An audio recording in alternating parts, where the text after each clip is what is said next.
देखिए, बहुत से लोग यूसीसी यानी यूनिफ़ॉर्म सिविल कोड के बारे में कंफ्यूज हैं। अक्सर मुस्लिम्स, उनको तो पता ही नहीं है क्या। बहुत से ऐसे हैं। तभी से वो जो क्यूआर कोड वाला मसला चल रहा है, उसको ना वो स्कैन कर रहे हैं, ना कर पा रहे हैं, ना ही वो जानने की कोशिश कर रहे हैं। बहुत से हमने ऐसे पढ़े लिखे लोगों को भी देखा, वो भी इसको हल्के में ले रहे हैं और आगे पीछे हो रहे हैं। हालांकि ये बहुत सीरियस मैटर है। ये असल में पहले जान लें है क्या uniform civil code. Uniform civil code, या उसको शॉर्ट में यूसीसी कहते हैं, और हिंदी में समान नागरिक संहिता, यानी कि सबके लिए एक कानून। इसका मतलब ये है कि एक देश एक कानून, यानी देश में रहने वाले सभी नागरिकों, चाहे कोई भी धर्म के हों, हिंदू मुस्लिम सिख ईसाई, कोई भी जाति के हों, ऊंची नीची जाति या कोई भी, और कोई भी लिंग के हों, यानी कि बॉयज़ गर्ल्स या जो भी, सबके लिए एक कानून होगा। अगर सिविल कोड लागू होता है तो विवाह, तलाक और बच्चा गोद लेना और संपत्ति के बंटवारे जैसे तमाम विषयों में नागरिकों के लिए एक से कानून होंगे। अब आप जानते हैं कि जैसे इस्लामिक शरीयत में भाई क्या है कि कितना बंटवारा किसको कितना जाएगा, बॉयज़ को कितना जाएगा, गर्ल्स को कितना जाएगा, है ना, बाप की विरासत में। उसके अलावा तलाक, 3 तलाक का जो मसला होता है उसमें जान चुके हैं कितने मुद्दे उठ चुके हैं, उसमें भी उंगल पेच होगी।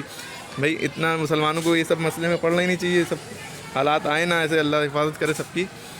लेकिन अगर ये होता भी है तो उसमें इस्लामिक शरीयत देखी जाएगी, भाई हाँ ऐसे तलाक होता है या नहीं हुआ, या इसके लिए क्या क्या दिया जाएगा, कितना कितना हिसाब रहेगा, खर्च बंधेगा या जो भी। उसके अलावा उसमें जो है अगर हम लोग ये लागू हो जाता है तो हो सकता है जेल भी हो उसको, बहुत सी दिक्कतें हैं, पता नहीं क्या क्या हो। उसके ऊपर फिर और कानून बनेंगे। अगर ये लागू हो गया तो और सख्त से सख्त कानून बनेंगे। चलिए वो तो अलग बात है, वो है ना। लेकिन ये लागू ही क्यों हो, कि बच्चा गोद लेने में भी बहुत सी बातें होंगी, है ना। उसके अलावा कई बातें हैं, एक चीज़ को नहीं कह सकते, कई बातें होंगी, है ना। मुस्लिम पर्सनल लॉ बोर्ड वगैरह जो जितने भी धर्म के बोर्ड हैं, अपने अपने जो धार्मिक कानून होते हैं वो भी काम के नहीं रहेंगे, ठीक है। अब वो उसको अप्लाई नहीं कर पाएंगे, उसके अकॉर्डिंग नहीं चल पाएंगे।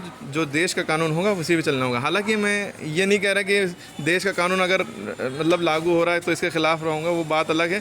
क्योंकि अब जब लागू हो जाएगा तो सबको फॉलो करना है, क्योंकि इस देश में रह रहे हैं, उस देश के कानून को फॉलो करना पड़ेगा, ठीक है। ये सबकी ड्यूटी है। लेकिन जब तक लागू नहीं हो रहा है, क्योंकि ये हमारे हक़ के थोड़ा सा ख़िलाफ़ भी है, अगर लागू नहीं हो रहा तो उसके अगेंस्ट बोलने को कहा भी गया है। कहा से मुराद ये है कि आपको अपना राय देनी है, राय मांगी गई है कोर्ट की तरफ से, है ना, लॉ कमीशन ऑफ इंडिया की तरफ से, ठीक है।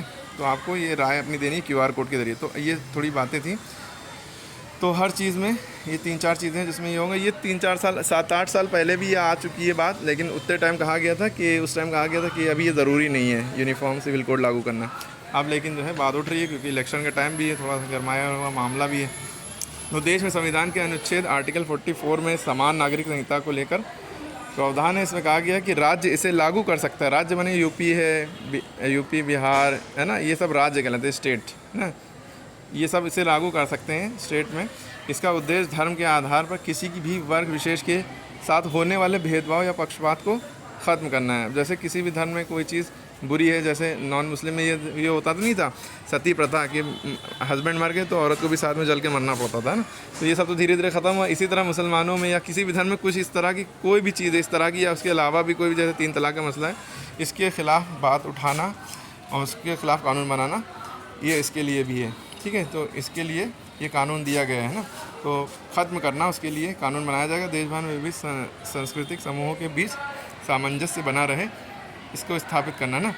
आलोचकों का दावा यह है कि यूसीसी अगर लागू करना धार्मिक स्वतंत्रता के मौलिक अधिकार का उल्लंघन है, क्योंकि भाई जो कॉन्स्टिट्यूशन हमारा संविधान है उसमें सभी धर्मों का पालन करने को कहा गया। आप अपने धर्म का पालन अपने हिसाब से कर सकते हैं, कोई रोक टोक नहीं है। तो ये उसके ख़िलाफ़ है। अगर बन गया तो भाई कोई अपने धर्म के अकॉर्डिंग चीज़ें नहीं कर पाएगा। तो इसलिए तो ये तर्क दिया जाएगा कि व्यक्तिगत कानून व्यक्तियों को राज्य के हस्तक्षेप के बिना अपने धर्म का पालन करने की स्वतंत्रता प्रदान करता है, आज़ादी देता है कि अपने हिसाब से अपने धर्म का पालन कर सकते हैं। तो ये उसके ख़िलाफ़ हो जाएगा, ठीक है। तो देश में यूसीसी की लास्ट में ये कहा जाएगा कोई आवश्यकता नहीं है, हमारे अकॉर्डिंग भी और मुस्लिम के अकॉर्डिंग भी और भी बाकी लोगों को आगे आना चाहिए कि इसकी आवश्यकता नहीं है, ज़रूरत नहीं है, क्योंकि संविधान विविधता में एकता के सिद्धांत को मान्यता देता है। आपको पता है India is the country of unity in diversity. यहाँ पर ये इंडिया दुनिया में मशहूर क्यों है, इंडिया का इतना नाम क्यों है, क्योंकि यहाँ पे अनेकता में एकता है। हर जाति, हर धर्म के लोग यहाँ पे मिलजुल कर रहते हैं, है ना। तो इसलिए सब अपने अपने धर्म का पालन करते हैं, कोई किसी में इंटरफेयर नहीं करता है, टांग नहीं अड़ाता है। तो इसलिए सबको अलाउ करना दिया जाए, अपने अपने धर्म को पालन करने दिया जाए, और आपको यूसीसी लाने की कोई ज़रूरत नहीं है, ठीक है। ये शॉर्ट डिस्क्रिप्शन था, जो मुस्लिम्स को नहीं पता उनको बताएं, ठीक है। और उनसे ये जो लिंक दिया गया है इसको आप लोग स्क्रीनशॉट ले लें, और इसको जो है इसके अंदर जो स्क्रीनशॉट लेंगे, जब आप स्क्रीनशॉट लेके गूगल लेंस खोलेंगे, हमने वीडियो डाली भी है उसके ऊपर, लिंक डिस्क्रिप्शन में दे देंगे उस वीडियो को कैसे करना है। ब्लू लिंक आएगा, उसके ऊपर क्लिक करेंगे, उसके बाद अपने आप जो लिखना आपको कुछ नहीं, लिखा लिखाया पहले से आ जाएगा। उसके नीचे अपना नाम, नंबर और एड्रेस डाल दिएगा, ताकि ये जेन्युइन रहे कि हाँ किसी एथिकल पर्सन ने दिया है ना, ऐसे फेक ना माना जाए। इसलिए वो लॉ कमीशन ऑफ इंडिया के पास पहुंच जाएगा, ठीक है। तो ये आपको करना है और दूसरों के मोबाइल में कराना, 14 जुलाई तक टाइम है, ठीक है। इसको दूसरों तक शेयर करें, ठीक है। तो बस यही समझ लें कि एक कानून बन जाएगा, फिर अगर ये लागू हो गया, कोई कानून फिर रहेगा नहीं। अपना अपना कानून जो अपने अपने पर्सनल लॉ बोर्ड है वो नहीं रहेंगे, ठीक है। ठीक है, इसको शेयर करें ज़्यादा से ज़्यादा।